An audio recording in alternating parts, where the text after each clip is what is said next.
Perjalanan Sudiro untuk sebuah dendam. Hari itu adalah hari Anggoro Kasih. Hari yang ditunggu-tunggu oleh para pelaku spiritual yang akan mencari pesugihan ataupun mencari ilmu kesaktian. Senyum Sudiro pun mengembang tatkala ia berpapasan dengan rombongan pengantar jenazah di sebuah desa yang akan menuju ke pemakaman daerah setempat.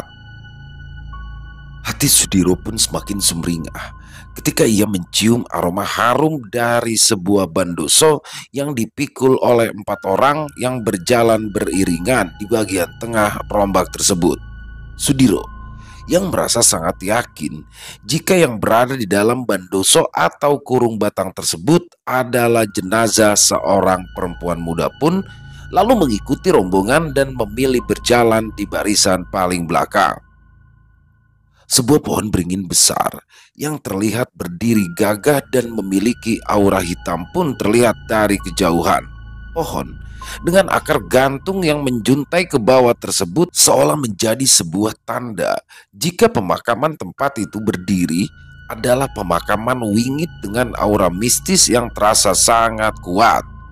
Sudiro mengerahkan pandangannya ke sekitar pemakaman yang berada sekitar 20 meter dari tempat pohon beringin besar itu berada. Setiap tempat yang ditumbuhi pohon rimbun tidak lepas dari penglihatannya dan setiap pepohonan di pemakaman itu juga tak lepas dari pengawasannya. Saat itu yang dilakukan Sudiro adalah memetakan keadaan di sekitaran pemakaman. Dengan seksama dan sangat teliti, dia pun terus memperhatikan keadaan sekitar. Sudiro sama sekali tidak peduli dengan orang-orang yang ada di dekatnya. Hati kecilnya berkata, jika dia sudah yakin dengan tempat yang malam nanti akan kembali ia datanginya itu. Tanpa menunggu orang-orang yang ada di pemakaman itu menyelesaikan tugasnya, Sudiro pun segera melangkahkan kakinya keluar dari dalam area pemakaman yang terasa sangat sungup dengan aura mistisnya yang sangat kental. Jam sudah menunjukkan pukul 2 siang itu. Gerimis pun mulai turun mengiringi langkah kaki Sudiro yang terlihat sangat tergesa-gesa menuju ke rumahnya yang berada di tengah bukit dan jauh dari pemukiman warga desa di daerah tempat tinggalnya tersebut. Sejak seluruh keluarganya meninggal dunia dengan cara yang tidak wajar, Sudiro pun memilih meninggalkan rumah utama keluarganya lalu meminta tolong kepada Pak De Joko untuk membuatkan rumah di tengah bukit yang mana sudah ia tempati selama kurang lebih 5 tahun itu. Sudiro yang terlihat sangat tergesa-gesa itu rupanya merasakan ada energi hitam yang sedang mengikutinya dari jarak 10 meter di belakang. Dia pun mulai mengumpat di dalam hati karena tahu jika ada orang selain dia yang sedang mengincar sesuatu yang ada di pemakaman desa sebelah tadi. Aku harus menghabisi cecunguk ini sebelum aku sampai di rumahku, bisik Sudiro dalam hati. Sudiro pun merogoh saku celananya dan mengambil kain putih yang menjadi bungkus dari benda yang akan dijadikannya senjata tersebut.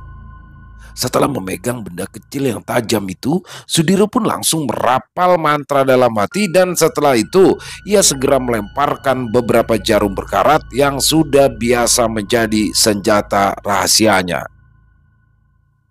Ajian Sindung Geni yang mengantar jarum berkarat kepada sosok yang sedang mengikutinya itu berhasil melumpuhkan makhluk gaib peliharaan seseorang yang ingin tahu lebih tentang sosok Sudiro. Tapi Sudiro tak mau ambil pusing dan segera memberi tanda jika dia bukanlah orang biasa yang dapat diperlakukan seenaknya. Mengetahui jika sosok gaib yang mengikutinya itu telah musnah, Sudiro pun kembali melanjutkan perjalanannya dengan sedikit berlari-lari kecil, melewati jalan setapak menuju tengah bukit tempat rumah kecilnya berada. Sesampainya di sebuah rumah kecil di tengah bukit yang sudah ditempatinya sejak 5 tahun lalu itu, Sudiro pun segera mengeluarkan pusaka utamanya yang berbentuk cincin dengan batu hitam yang berjuluk Kali Jagat. Gali Jagat adalah pemberian gurunya sewaktu Sudiro belajar ilmu kejawen untuk pertama kalinya. Sedikit kilas balik tentang Sudiro. Anak ketiga dari 4 bersaudara itu memang sudah mengabdikan hidupnya untuk sebuah pembalasan dendam yang sudah dirawatnya sejak ia masih berusia 15 tahun itu ingin segera dituntaskannya selagi orang yang menjadi penyebab kematian seluruh keluarganya itu masih menginjakan kakinya di atas tanah. Maka dari itu, Sudiro yang ingin menuntaskan dendamnya itu sangat menginginkan sesuatu yang ada di dalam kuburan baru di pemakaman desa sebelah. Sebuah benda berharga yang sangat sulit didapat itu akan menyempurnakan seluruh ilmu yang ada pada diri Sudiro. Tali pocong perawan dan kain kafan yang membungkus mayit dari seorang gadis yang lahir dan mati pada hari Anggoro Kasi itu akan menyempurnakan ajian Sindung Geni yang mana jika sempurna akan dapat mengantarkan media santet kepada calon korbannya dari jarak yang tidak terbatas. Selain itu, ajian-ajian lainnya yang dimiliki Sudiro juga akan berada di tahap tertingginya. Jika dia bisa memakai jubah yang terbuat dari kain kafan tersebut. Setelah matahari terbenam di ufuk barat, Sudiro pun segera melangkahkan kakinya menuju ke pemakaman desa tempat kuburan baru tadi berada. Hujan deras yang mengguyur desa tempat tinggal Sudiro pun seolah menjadi pertanda baik baginya kala itu. Selain tanah kuburan baru yang akan mudah digali, proses pembusukan mayit pun sudah terjadi ketika air mulai masuk ke dalam kuburan baru tersebut. Selain kedua alasan tadi, tentunya tidak akan ada orang yang menjaga makam gadis yang meninggal di hari sakral itu, karena tentunya tidak akan ada yang bersedia berada di tengah makam ketika hujan besar dengan angin kencang terjadi di waktu yang bersamaan itu. Sesampainya di area pemakaman, langit telah menjadi gelap yang membuat area pemakaman bernama Ringin Gede itu terasa semakin mencekam. Sudiro yang masih berada di luar pagar pemakaman pun segera mencari jalan lain untuk memastikan keadaan di sekitar pemakaman itu aman.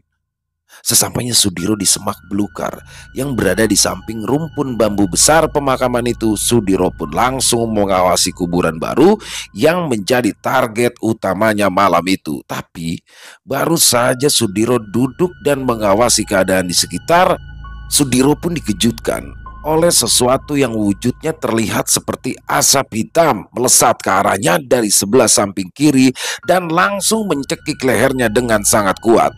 Sudiro yang sudah merasakan sesak nafas dan juga merasa panas di sekujur tubuhnya langsung merapal mantra dan meninju sosok makhluk tak kasat mata itu dengan tangan kanannya yang menggunakan cincin batu Gali Jagat itu. Kekuatan besar yang terpendar dari cincin batu Gali Jagat itu dapat melenyapkan sosok makhluk gaib yang tiba-tiba saja menyerangnya tadi. Dan Sudiro pun akhirnya tahu jika malam itu dia tidak sendirian berada di pemakaman Ringin Gede. Sudiro kembali merapal ajian Sindung Geni dan mengambil 3 buah jarum berkarat yang memang selalu dibawanya. Setelah merapal mantra, Sudiro pun langsung meniup jarum berkarat yang ada di telapak tangan kanannya itu ke arah orang yang baru saja menyerangnya tadi. Suara keras pun terdengar oleh Sudiro dari atas pohon ringin besar yang ada di sebelah kanan tempatnya bersembunyi. Seseorang yang jatuh dari atas pohon ringin itu menyebabkan suara jatuh yang terdengar keras karena tubuh orang itu membentur beberapa kijing yang ada di bawah pohon besar yang menjadi simbol pemakaman Wingit itu. Setelah merasa keadaan di sekitarnya aman, Sudiro pun segera turun dari tempat persembunyiannya. Hujan deras dan angin kencang pun masih turun di sekitar pemakaman itu dan tentunya membuat jalan setapak menurun yang harus dilalui Sudiro pun menjadi sangat licin. Dari kejauhan, Sudiro yang sedari tadi hanya terpaku dengan jalan setapak yang dilaluinya itu melihat ada seseorang yang sudah duduk di kuburan baru yang sedang diincarnya itu. Sudiro pun segera menghentikan langkahnya untuk memastikan siapakah orang yang ingin merebut benda berharga yang ada di bawah liang lahat itu. Setelah merasa bahwa orang yang sedang menggali kuburan baru dengan kedua tangannya itu tidak memiliki ilmu apa-apa, Sudiro pun langsung menghampiri orang tersebut dan langsung mengutarakan apa yang sedang dicarinya saat itu. "Apakah ada kebutuhan mendesak yang membawa sampean ke pemakaman Wingit ini, Pak?" tanya Sudiro kepada seseorang yang berada di depannya dengan jarak sekitar 3 meteran tersebut. "Aku sedang membutuhkan uang banyak untuk membayar semua hutang-hutangku, nak. Tolong, jangan kau halangi aku mengambil tali pocong dari gadis yang meninggal di hari yang Goro kasih ini," jawab sosok pria parubaya yang terus saja menggali kuburan baru tersebut. "Sudah 2 tahun aku menunggu seseorang yang lahir dan mati di hari Anggoro kasih ini. Jadi sepertinya akulah yang akan memiliki kain kafan serta tali pocong yang ada pada mayat tersebut," balas Sudiro. "Aku sedang membutuhkan uang banyak. Jika kau juga membutuhkan uang, sebaiknya kita sama-sama pergi ke rumah Mbah Rewut dengan membawa tali pocong gadis ini. Aku berjanji tidak akan menjadi orang serakah. Yang penting kau juga mau berbagi hasil denganku," sahut sosok pria yang masih saja terus menggali kuburan baru tersebut.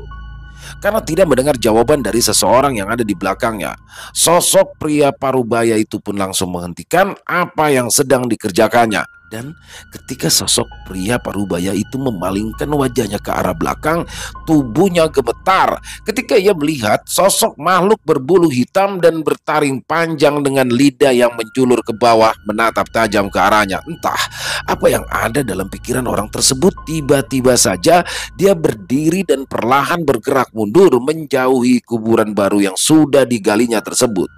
Tapi ketika dia ingin segera pergi dari pemakaman itu, tiba-tiba saja ia melihat sosok makhluk lain yang lebih menyeramkan. Sosok tanpa busana dengan payudara besar dan memanjang di bagian dadanya itu benar-benar membuat sosok pria parubaya yang akan berniat mengambil tali pocong di kuburan baru itu tidak berdaya. Sosok yang ada di hadapannya itu menyeringai dengan memamerkan barisan gigi tajamnya. Selain itu, kengerian juga tergambar dari sosok yang seluruh tubuhnya itu dipenuhi dengan luka yang membusuk dan bermunculan belatung yang terlihat sebesar jari kelingking orang dewasa. Ketika sudah tidak kuasa menahan rasa takutnya, sosok pria parubaya itu pun terjatuh karena kedua kakinya tidak lagi mampu menopang beban tubuhnya. Seketika itu juga sosok pria parubaya itu kehilangan kesadarannya. Sudiro yang melihat kejadian itu pun hanya tersenyum dan langsung merapalkan mantra untuk mengusir kedua sosok makhluk gaib yang ingin menggagalkan rencananya mengambil kain kafan serta tali pocong perawan yang ada di dalam kuburan baru itu. Setelah dapat mengusir sosok genderuwo dan juga sosok wewe gombel yang sepertinya penghuni area pemakaman, Sudiro pun segera menggali tanah kuburan yang kini ada di hadapannya. Dengan hanya menggunakan kedua tangan, Sudiro pun terus menggali dengan hati yang sangat senang kala itu. Setelah beberapa jam berlalu, Sudiro pun sudah berhasil membuka papan penutup yang berada di bagian bawah tanah. Dan setelah itu, Sudiro pun dapat melihat sosok pocong yang berwajah gadis muda yang terlihat masih utuh. Walau sempat terkejut dengan apa yang ia lihat itu, Sudiro pun tidak menghentikan aksinya dan langsung mengambil seluruh kain kafan yang membungkus mayit perempuan muda itu dan juga mengambil semua tali pocong yang ada di sana. Tidak hanya itu, Sudiro pun mengambil rambut perempuan malang itu dengan perlahan. Setelah mendapat apa yang sudah ditunggunya selama 2 tahun itu, Sudiro pun segera melipat kain kafan, tali pocong dan juga rambut dari gadis yang meninggal dunia di hari Anggoro kasih.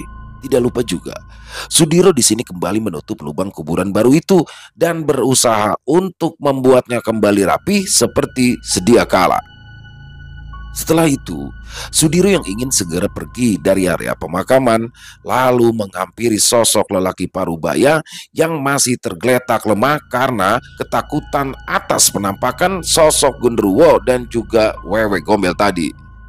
Sudiro yang tidak tega meninggalkan orang tua tersebut sendirian lalu membangunkannya dan memintanya untuk segera pergi dari area pemakaman sebelum ada orang yang mengetahui keberadaan mereka. "Sampean pulang saja, Pak. Saya berjanji, setelah urusan saya selesai, saya akan membantu sampean untuk melunasi hutang-hutang sampean. 2 hari lagi, temui saya di Pasar Watu Wetan, di sebuah warung yang menjual kopi dan juga makanan di sana," ujar Sudiro sambil berlalu pergi meninggalkan sosok pria parubaya yang wajahnya sudah tidak asing baginya. Malam itu, sekitar pukul 11, Sudiro pun sudah berada di dalam rumahnya. Karena masih ada waktu beberapa jam sebelum azan subuh berkumandang, Sudiro pun langsung melakukan ritual untuk menyempurnakan semua ilmu yang sudah dimilikinya. Kain kafan perawan yang sudah ada di hadapannya itu mulai dirangkainya bersama rambut dan juga tali pocong yang juga diambilnya tadi. Dengan hikmat, Sudiro merapalkan mantra aji yang dengan seketika membuat sosok arwah dari gadis yang kain kafannya diambil tadi datang dan melebur menjadi satu ke dalam kain kafan yang sudah dirangkai sedemikian rupa oleh Sudiro. Tubuh Sudiro mulai merasakan panas. Setelah merapal mantra aji tersebut, tidak lama kemudian asap putih keluar dari dalam tubuhnya. Disertai keringat yang mengucur dari seluruh tubuh, suara petir pun mulai terdengar bersaut-sautan dan gemuruh angin mulai datang, seolah seperti menjadi pertanda jika ada sebuah kekuatan besar telah merasuk ke dalam tubuhnya.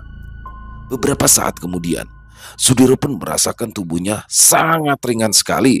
Pandangan serta penglihatannya menjadi lebih tajam dan juga Sudiro dapat mendengar suara-suara hewan malam yang ada di sekitarnya dengan jelas.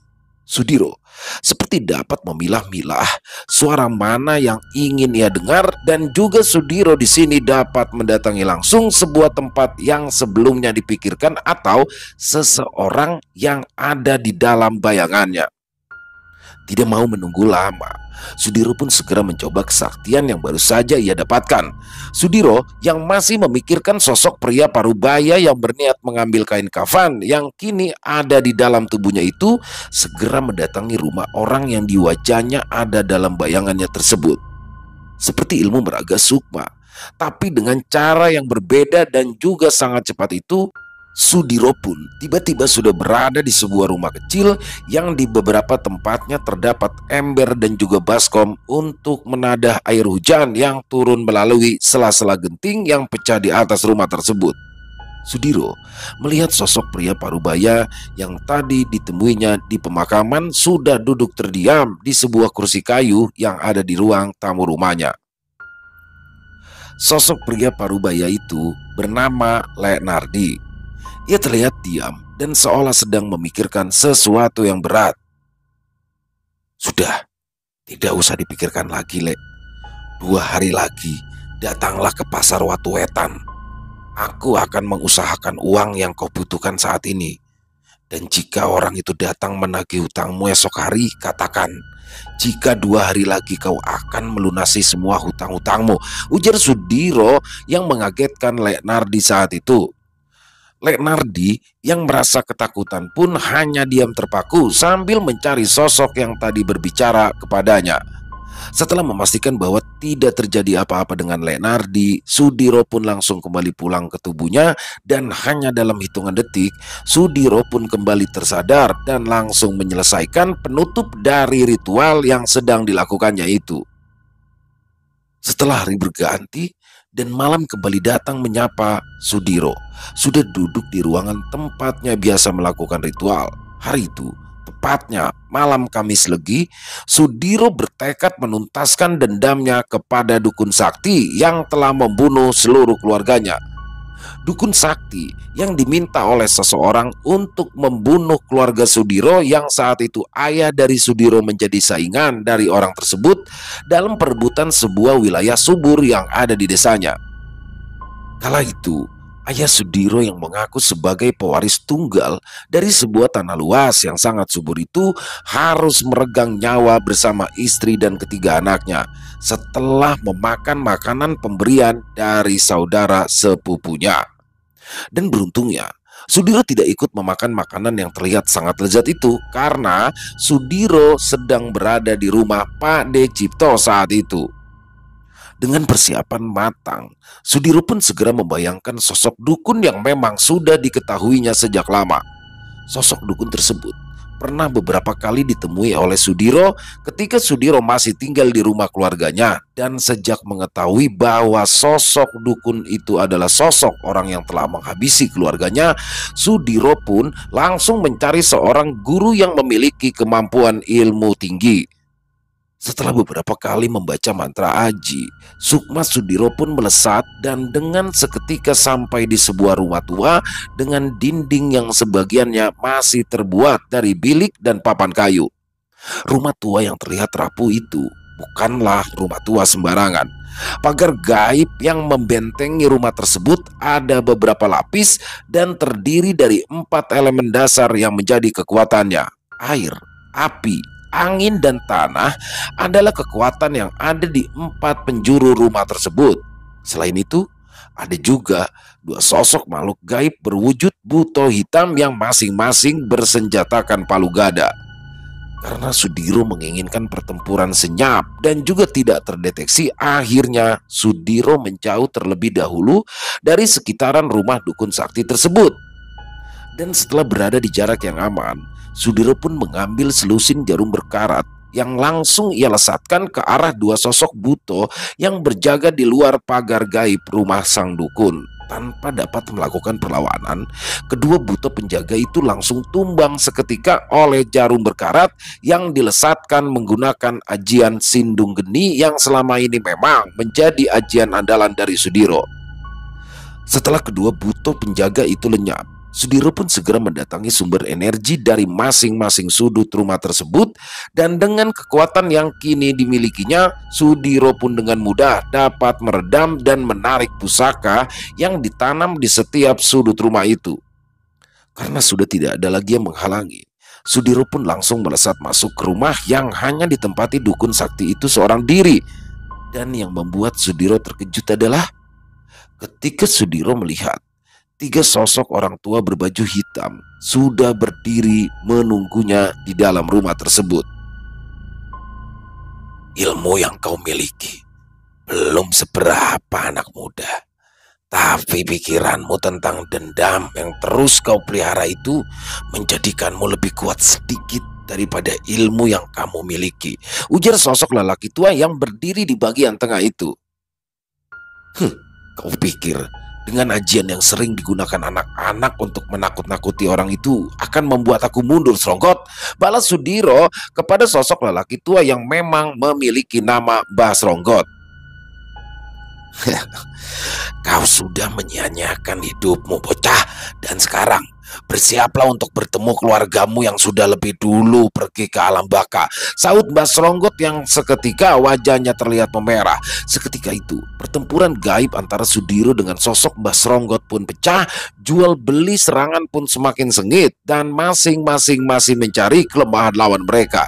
Ki Sronggot yang sudah berpengalaman dalam sebuah pertarungan gaib pun terlihat mulai menguasai jalannya pertempuran. Kedua sosok bayangan Ki Sronggot yang memiliki kekuatan sama pun terus melancarkan serangannya ke arah Sudiro. Beruntungnya, Sudiro saat itu telah menggunakan kain kafan yang sudah dirancang sedemikian rupa untuk menjadi tameng, hingga serangan bertubi-tubi dari sosok kembaran Mbah Sronggot pun tidak menyebabkan luka apapun di tubuh Sudiro. Jangan hanya bertahan, bocah. Ayo, keluarkan seluruh kemampuanmu, ujar Mbah Sronggot sambil tertawa. Mbah Sronggot yang merasa menguasai jalannya pertempuran pun terus menyerang Sudiro dengan ilmu-ilmu yang dimilikinya. Ajian tapak geni yang menjadi andalan Ki Sronggot pun sudah 3 kali mengenai tubuh Sudiro, tapi sepertinya Sudiro tidak merasakan efek apapun dari serangan itu. Apanya itu? Kemampuan dukun sakti yang sudah terkenal di jagat dunia hitam, ha? Seru Sudiro yang terlihat meremehkan serangan-serangan dari Mbah Sronggot. Sebelum menemui ajalmu, lebih baik katakan, siapa yang menyuruhmu untuk membunuh keluargaku? Imbu Sudiro sambil merapal mantra aji dan bersiap melesat ke arah tubuh Mbah Sronggot yang asli. Kau terlalu bersemangat, bocah. Ajian sedulur papat limo pancer yang aku gunakan saat ini membuatku berada di sebuah tempat yang aman. Tapi dengan ketiga tubuhku yang sama kuatnya ini, akulah yang akan mengirimmu berkumpul dengan seluruh anggota keluargamu di neraka sana. Balas Mbah Sronggot dengan tawanya yang menggema. Tanpa menjawab perkataan dari Ki Sronggot, Sudiro pun langsung melesatkan tubuh astralnya ke arah Ki Sronggot yang ia anggap asli. Ajian sundung geni yang biasa digunakannya untuk melesatkan jarum berkarat, kini ia gunakan untuk langsung menyerang dukun sakti yang telah membuat hati Sudiro mendidih. Dan ketika tubuh astral Sudiro melesat dengan cepat hingga dapat memukul sosok Mbah Sronggot, seketika itu juga ketiga tubuh lelaki tua itu berubah menjadi kepulan asap. Suara tawa pun menggema saat itu. Sepertinya memang benar, sosok asli Mbah Sronggot tidak berada di dalam rumah itu, dan sosok yang dihadapi Sudiro adalah sosok kembaran yang dibuat melalui ajian ilmu tertentu. Merasa sangat kesal, Sudiro pun akhirnya merampas semua benda antik yang ada di dalam rumah Mbah Sronggot. Benda pusaka dengan bentuk unik dan juga ada beberapa keping logam emas murni pun tidak luput dari pencarian Sudiro di rumah Mbah Sronggot kala itu. Setelah berhasil membawa seluruh barang berharga dari rumah tersebut, Sudiro pun melepaskan ajian jagat geni ke arah rumah Mbah Sronggot. Rumah tua itu pun langsung terbakar ketika ajian yang dilepaskan Sudiro melesat ke arah rumah tua itu. Keesokan harinya, Sudiro pun pergi ke pasar Watuwetan untuk menemui Lek Nardi. 3 keping logam emas pun sudah dijual dengan harga yang cukup tinggi saat itu. Setelah bertemu dengan Lek Nardi, Sudiro pun langsung memberikan sejumlah uang dari hasil penjualan emas. Sudiro juga mengatakan jika uang tersebut kurang, maka Sudiro meminta Lek Nardi untuk datang ke Bukit Jatirono dan menemuinya. Setelah menyerahkan sejumlah uang yang terbilang cukup banyak itu, Sudiro pun segera pergi meninggalkan warung tempat Lek Nardi berada. Sementara itu, Lek Nardi hanya diam terpaku memandangi uang yang sepertinya cukup dan bahkan lebih untuk melunasi seluruh hutang-hutangnya. Setelah menemui Lek Nardi, Sudiro pun melanjutkan langkahnya untuk menuju ke rumah Pak De Cipto. Hari itu, Sudiro kembali menanyakan tentang siapa sosok yang membunuh keluarganya melalui santet yang dikirimkan dukun sakti yang bernama Mbah Sronggot. Semalam saya sudah menemui Mbah Sronggot secara langsung, Pade, ucap Sudiro yang membuat Pade Cipto sedikit terkejut. Wah, apa kamu sudah berhasil mengalahkannya, Leh? Tanya Pade Cipto dengan wajah yang terlihat serius. Belum, Pade. Dukun sakti itu memang memiliki ilmu tinggi. Dia dapat dengan mudah memperdaya dengan ilmu sedulur papat limo pancer yang sempurna, jawab Sudiro sambil mengeluarkan beberapa lembar uang sisa dari penjualan 3 keping emas. Saya memang belum berhasil membunuhnya, tapi saya mengambil harta yang ada di rumah tua miliknya itu, imbu Sudiro sambil menyerahkan sisa uang yang didapatnya. Kau harus segera membunuhnya, Leh. Jika tidak, dia akan meminta bantuan pada adik seperguruannya yang terkenal memiliki kesaktian tinggi, ujar Pade Cipto menjelaskan lagi. Kemampuan saya saat ini cukup untuk membinasakan 2 dukun itu sekaligus, Pade. Tenang, balas Sudiro yang membuat Pade Cipto tercengang. Kenapa kamu malah mengincar dukun itu sih, Leh? Bukannya dengan kesaktian yang kamu miliki saat ini, kamu itu dapat membalaskan dendamu terhadap orang yang telah merampas harta kedua orang tuamu itu, tanya Pade Cipto. Setelah dukun itu mati, baru aku akan menghabisi orang yang telah meminta dukun itu menyakiti hingga membunuh bapak, ibu, dan juga saudara-saudaraku, Pade, balas Sudiro sambil ngepalkan kedua tangannya. Sepertinya sebentar lagi kau akan mendapatkan harta warisanmu kembali, Leh, balas Pade Cipto sambil menepuk pundak Sudiro. Setelah berpamitan dengan Pade Cipto, Sudiro pun segera kembali ke rumahnya yang berada di tengah Bukit Jatirono. Setelah sampai di halaman rumahnya, Sudiro pun dikejutkan oleh kedatangan Lek Nardi yang entah mengapa bisa masuk melewati pagar gaib yang telah dipasang Sudiro. Dengan tenang, Lek Nardi pun menghampiri Sudiro dan langsung menjabat tangannya. "Maaf mas, saya datang ke sini untuk mengembalikan sisa uang yang sampean berikan," ujar Lek Nardi sambil menjulurkan tangannya ke arah Sudiro. "Loh, uang itu memang saya berikan semua untuk sampean dan keluarga sampean, Lek. Jadi, tidak usah dikembalikan," balas Sudiro sambil menatap wajah Lek Nardi penuh curiga. Sudiro merasa heran dengan kemampuan Lek Nardi yang dapat menembus pagar gaib yang sudah dibuatnya untuk menyembunyikan rumah yang ditempatinya itu. Jadi, ketika ada orang asing datang, otomatis mereka tidak akan melihat rumah kecil di tengah bukit tersebut. "Ilmu apa yang sampean miliki? Kok bisa-bisanya sampean masuk sampai di halaman rumahku ini, Lek?" tanya Sudiro penasaran. "Wah, tadi saya bertemu lelaki yang usianya di atas saya. Beliau mengantarkan saya sampai di sini dan beliau juga menitipkan pesan pada sampean, Mas," jawab Lek Nardi yang membuat Sudiro bingung. "Apa? Apa pesan yang disampaikan?" tanya Sudiro penasaran. "Beliau mengatakan Tirto sejati panggone neng ati, becik ketite oleh ketoro," jawab Lek Nardi yang membuat Sudiro semakin bingung. Setelah selesai berbincang dengan Lek Nardi di beranda rumahnya, Sudiro pun lalu mengantarkan Lek Nardi sampai di ujung halaman rumah. Setelah itu, Sudiro pun membaringkan tubuhnya sambil terus berusaha mencerna pesan dari seseorang yang dapat mengantarkan Lek Nardi masuk ke halaman rumahnya. Jelas, sosok orang yang sudah mengantarkan Lek Nardi bukanlah sosok orang sembarangan, karena pagar gaib yang dipasang Sudiro mengelilingi rumah serta halamannya itu tidak akan mudah ditembus oleh siapapun. Orang itu juga bukan orang yang ingin melakukan kejahatan, sebab sosok jin yang menunggu rumah Sudiro itu pasti akan bertarung mati-matian untuk melindungi rumah majikan tersebut. Setelah dapat tertidur pulas, Sudiro pun bermimpi sedang berada di sebuah tempat yang sangat gelap gulita. Di tempat itu, Sudiro pun mendengar suara orang tuanya yang meminta Sudiro untuk tidak lagi menyimpan dendam terhadap sosok sepupu dari orang tua Sudiro. "Siapa kau? Siapa kau sebenarnya? Kenapa aku tidak dapat melihat wujudmu?" ujar Sudiro yang masih berada di tengah gelapnya tempat itu. "Kau tidak akan dapat melihatku selama hatimu dipenuhi amarah dan dendam, Leh," ujar suara yang sangat dikenali oleh Sudiro itu. "Bapak, apa benar-benar Bapak?" balas Sudiro yang merasa sedih kala mendengar suara yang sudah menghilang selama 10 tahun lebih dari telinganya itu. "Sudahi amarahmu, Le. Hilangkan rasa dendam. Ingat, Le, becik ketete olo ketoro," ucap suara tanpa wujud di tengah gelapnya tempat itu.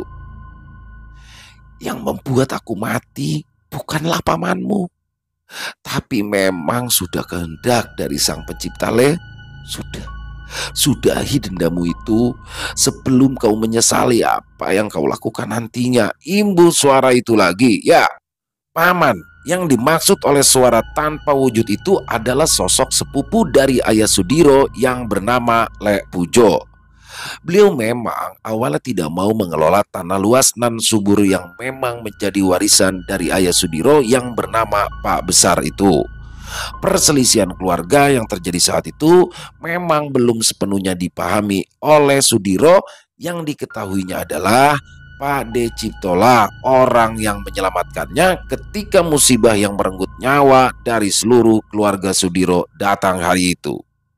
Hari itu, ketika Sudiro hendak pergi ke rumah Pak De Cipto, Sudiro bertemu dengan Lek Pujo bersama istri dan anaknya yang sepertinya membawakan keluarga Sudiro lauk pauk dan barang-barang lainnya. Setelah malam datang, Sudiro pun dikejutkan oleh kabar duka dari salah satu tetangganya yang mengabarkan kematian dari kedua orang tuanya dan juga ketiga saudaranya itu. Sudiro yang merasa sangat terpukul dengan kabar tersebut pun langsung berlari pulang sambil terus menangis. Pade Cipto pun langsung menyusul Sudiro dan mencoba menenangkan Sudiro sesampainya mereka di rumah. Keesokan harinya, setelah selesai menguburkan seluruh anggota keluarganya, Sudiro pun memilih untuk pulang ke rumah Pade Cipto, dan ketika Sudiro berada di rumah Pade Cipto itulah dia mendapatkan kabar jika keluarganya mati dengan cara disantet. Itu santet geluguh prengs dapur. Santet yang dapat menghilangkan nyawa seseorang lewat makanan yang sudah dicampur racun tapi berwujud racun gaib, ujar Pade Cipto yang membuat Sudiro tersentak. Ada orang yang tidak suka dengan ayahmu dan ingin menguasai tanah di Karanggapit yang memang terkenal subur itu, imbu Pade Cipto yang dengan seketika meracuni pikiran dari Sudiro. Sudiro yang memang masih labil saat itu langsung menelan mentah-mentah apa yang diucapkan Pade Cipto, hingga akhirnya Sudiro pun tak mau lagi menemui Lek Pujo yang dianggapnya telah menghabisi keluarganya tersebut. Lek Pujo pun tidak pernah diberikan kesempatan untuk menjelaskan kenapa tanah milik orang tuanya itu kini menjadi miliknya. Karena sudah terpengaruh oleh dendam kesumatnya, Sudiro muda pun berkelana mencari guru yang memang menguasai ilmu-ilmu kanuragan serta ilmu kebatinan. Setelah 5 tahun menghilang, Sudiro pun kembali ke rumah Pade Cipto dan menukar rumah keluarganya dengan Bukit Jatirono milik Pade Cipto serta memintanya untuk membuatkan rumah kecil di sana. Mendengar hal itu, Pade Cipto pun langsung menyetujui permintaan dari keponakannya tersebut. Karena pada dasarnya Bukit Jatirono adalah sebuah bukit wingit yang tidak ada harganya bagi Pade Cipto. Selama 5 tahun menempati rumah di tengah bukit itu, Sudiro pun terus mengasah kemampuannya dalam hal supranatural dengan dilandasi oleh dendam yang kuat. Sudiro pun akhirnya memiliki ilmu tinggi dan mampu menundukkan jin yang menguasai Bukit Jatirono yang saat ini menjadi penjaga rumah yang ditempatinya itu. Sudiro pun terbangun dari tidurnya ketika mendengar suara dentuman dari arah atap rumahnya. Suara dentuman yang datang bertubi-tubi itu membuat Sudiro yakin jika ada makhluk gaib yang sedang menyerangnya saat itu. Tanpa pikir panjang, Sudiro pun segera keluar dari dalam rumah dan melihat ke sekitar tempatnya berada. 3 bola api yang terus mengelilingi atap rumah Sudiro pun tiba-tiba saja melesat dan menghantam sesuatu yang menjadi penghalang untuk mereka dapat masuk ke rumah Sudiro. Sosok bola api yang dikenal dengan sebutan Banaspati itu terus menyerang pagar gaib yang telah dipasang Sudiro. Bersamaan dengan itu, energi besar pun datang menembus pagar gaib yang melindungi sekitar rumah Sudiro. Dan ketika pagar gaib runtuh, sosok Mbah Sronggot pun muncul dengan 3 Banaspati yang ternyata memang menjadi peliharaannya. Kembalikan semua yang kau curi dari rumahku, bocah sialan, ujar Mbah Sronggot dengan wajah kesal. Ambil sendiri jika memang kau mampu, dukun sialan, balas Sudiro sambil melesatkan jarum-jarum berkarat ke arah Mbah Sronggot dan 3 makhluk peliharaannya. Mbah Sronggot yang telah mengetahui jurus andalan dari Sudiro pun telah mempersiapkan perisai gaib yang mampu menangkal serangan berkecepatan tinggi dan berkekuatan dahsyat tersebut. Tapi tidak bagi sosok Banaspati yang ada di belakang Mbah Sronggot. Ketiganya pun langsung berubah menjadi kepulan asap setelah jarum berkarat yang dipadukan dengan ajian Sindung Geni itu mengenai tubuh mereka. Mbah Sronggot yang sudah merasa sangat marah pun mulai merapalkan mantra untuk menyerang Sudiro. Tapi Mbah Sronggot lupa jika dia sedang berada di daerah yang sudah dipenuhi oleh ranjau gaib. Tubuh Mbah Sronggot pun mulai gemetar dan dari mulutnya mulai mengeluarkan darah. Rasa sakit pun mulai terlihat dari wajah Mbah Sronggot yang kini tubuhnya menjadi kaku dan tidak dapat lagi digerakkan. Aku memang hanya mempunyai 1 ajian untuk menyerang, tapi aku memiliki puluhan jebakan gaib yang tidak kau kira sebelumnya, dukun sialan, ujar Sudiro yang mulai memasang kuda-kudanya untuk menyerang kembali tubuh Mbah Sronggot yang kini telah mematung itu. Jika kau membunuhku, kau tidak akan tahu rahasia besar yang selama ini terjadi pada hidupmu. Kau juga tidak akan pernah tahu siapa sebenarnya pembunuh keluargamu? Balas Mbah Sronggot yang masih saja tertawa walau rasa sakit telah merasuk ke dalam setiap bagian tubuhnya.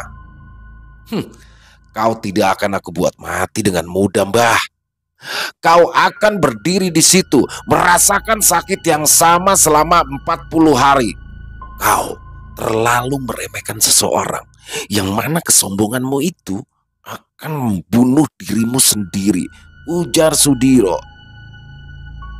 Tapi, kalau kau mau mengatakan siapa dalang dari kematian keluargaku, maka aku akan membiarkanmu hidup, walau harus memusnahkan semua ilmu yang kau miliki. Oh iya, ajian yang sedang menyerangmu ini bernama Sindung Tirta. Tidak terlihat, tapi sangat mematikan. Imbu Sudiro yang langsung meninggalkan Mbah Sronggot masuk ke dalam rumahnya. Diro, lepaskan aku, Diro. Ampuni aku. Aku akan mengatakan siapa dalang yang merencanakan kematian keluargamu itu, seru Mbah Sronggot yang membuat langkah Sudiro tertahan. Baiklah. Katakan siapa yang merencanakan itu semua, ujar Sudiro yang langsung berjalan menghampiri tubuh Mbah Sronggot yang sudah tidak berdaya itu. Cipto. Dialah yang merencanakan semuanya, dan dialah yang menginginkan tanah warisan milik ayahmu itu, seru Mbah Sronggot sambil menangis bagai tersambar petir. Sudiro pun merasa sangat terkejut dengan apa yang diucapkan oleh Mbah Sronggot.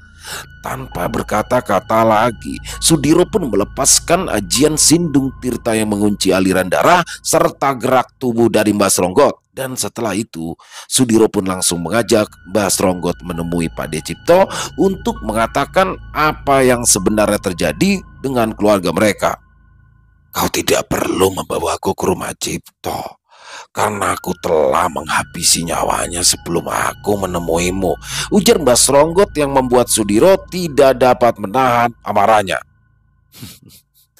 Kalau begitu, aku akan membawamu ke Leweng Damar.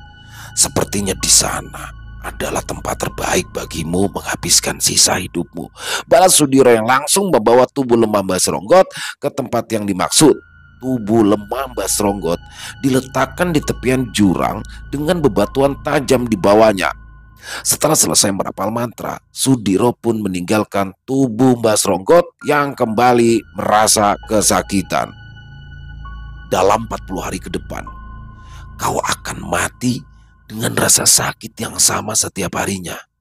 Tapi, jika kau ingin mempercepat kematianmu, kau harus berusaha membawa tubuhmu ke arah depan dan akhiri hidupmu ke dalam jurang dalam itu, ujar Sudiro yang langsung bergegas pergi dan membuat Mbah Sronggot menangis meratapi nasibnya itu. Selesai. Wow, luar biasa. Asli ini keren parah kisahnya nih. Mas Untung Prasetyo. Kisahnya bener-bener dapat banget dari awal sampai habis tuh. Ini kesempurnaan sebuah pembalasan ya. Jadi oh iya, buat teman-teman mungkin di awal itu kan ada kata-kata Hari Anggoro Kasih. Pasti nanti akan ada pertanyaan, apa sih Hari Anggoro Kasih? Jadi Hari Anggoro Kasih itu adalah Selasa Kliwon ya. Selasa Kliwon itu dimana menurut beberapa kepercayaan yang ada di tanah Jawa, setiap ada orang yang meninggal di Selasa Kliwon itu diyakini jika sesuatu yang ada di dalam jenazah itu akan berarti untuk para pelaku spiritual ya, seperti yang di kisah barusan tadi. Dan biasanya memang di beberapa daerah, jika ada orang yang meninggal dunia di Hari Anggoro Kasih atau Selasa Kliwon itu, biasanya kuburannya itu akan dijaga selama 40 hari ya, biasanya seperti itu. Tapi karena di dalam kisah tadi ya, karena hujan deras dengan angin lebat, yang mana memuluskan langkah Sudiro untuk mengambil apa yang memang sudah dia incar lama.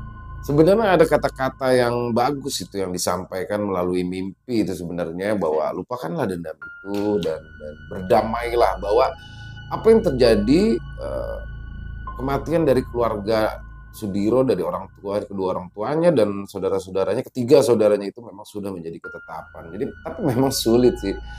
Memang sulit untuk bisa ikhlas menerima semua itu, dan Sudiro sudah mendapatkan apa yang dia mau, dan Mbah Sronggot sebagai pelaku mendapatkan apa yang sudah dia tanam di akhir hayatnya. Dan tragis banget ya, itu tersiksa banget tuh, ditaruh di pinggir jurang begitu ya. Kalau dia mau cepet ya harus terjun ke jurangnya itu. Dan sedikit plot twist, ternyata di akhirnya adalah Pak De Cipto, tapi dengan tanda kutip itu kan ucapan sepihak dari sang dukun ya, dari sang dukun, dari Mbak Dukun ya. Untuk kepastiannya ya memang saya rasa Sudiro harus mencari tahu, tapi ya sudahlah. Overall kisahnya keren banget, Mas Untung Prasetyo. Ini kisah-kisah kayak gini Mas yang kita tunggu nih, keren, mendebarkan dari awal sampai akhir dan penuh dengan ajian-ajian yang memang ajian-ajian ini banyak yang apa ya namanya ya, banyak yang saya belum tahu nih, ajian-ajian luar biasa. Dan semoga kisah tadi bisa menghibur para penikmat pecinta horor, lebih khususnya lagi kepada para subscriber daripada channel Ilo Bercerita. Dan silakan buat yang punya komentar lain bisa dituliskan di kolom komentar, ataupun ya sekedar saling menyapa. Insya Allah kami akan membalasnya satu persatu. Dan terima kasih kepada seluruh teman-teman yang sudah selalu setia hadir, yang sudah selalu mendukung kami. Karena kehadiran teman-temanlah kami selalu bersemangat berkarya di setiap harinya. Dan buat yang suka dengan video barusan bisa diklik tombol like-nya, tombol jempolnya. Bisa juga di-share link videonya ke teman-teman yang lain ya, agar juga ikut terhibur. Dan buat yang belum subscribe atau baru bergabung, silakan diklik tombol merah subscribe-nya. Jangan lupa lonceng notifikasinya dinyalakan agar teman-teman selalu mendapatkan notifikasi dari konten-konten yang akan kami upload selanjutnya. Untuk channel Ilo Bercerita kami upload setiap jam 9 waktu Indonesia bagian Barat. Dan buat teman-teman yang punya kisah horor misteri ya, yang diangkat dari kisah nyata, dari pengalaman pribadi, apabila mungkin berkenan untuk dibawakan di channel kami, silakan bisa menghubungi kami di nomor telepon yang ada di bawah sini. Dan bebas ya, dalam bentuk tulisan boleh, dalam bentuk rekaman suara boleh, senyamannya teman-teman aja. Dan buat teman-teman yang sudah mengirimkan kisah, kami ucapkan terima kasih. Yang sudah mengirimkan kisah tapi belum dibawakan, harap sabar ya, karena memang harus butuh proses penggarapan terlebih dahulu. Dan kembali lagi ya, nih suaranya masih kelihatan bindeng ya, jadi memang cuaca masih belum menentu. Teman-teman di rumah jaga kesehatan semua. Jangan lupa air putih banyakin, minum vitamin C, istirahat yang cukup. Jangan kayak saya nih, istirahatnya nggak cukup. Jadi ya doain aja semoga cepat sembuh. Nih sudah agak enakan ya, tinggal sisa bindengnya sedikit aja. Dan semoga tetap bisa menghibur teman-teman semua. Di akhir kata, saya Ilo mengucapkan permohonan maaf apabila mungkin ada kata-kata saya yang salah, ataupun ada kata-kata saya yang kurang berkenan. Saya mohon dibukakan pintu maaf yang seluas-luasnya, karena saya hanyalah manusia biasa, tempatnya salah dan dosa. Dan sampai jumpa lagi di konten-konten kami selanjutnya yang pasti tidak kalah serunya, yang pasti tidak kalah horornya. Masih bersama saya Ilo di channel Ilo Bercerita. Salam sehat, sukses selalu untuk kita semua. Amin, amin, ya rabbal alamin. Wassalamualaikum warahmatullahi wabarakatuh.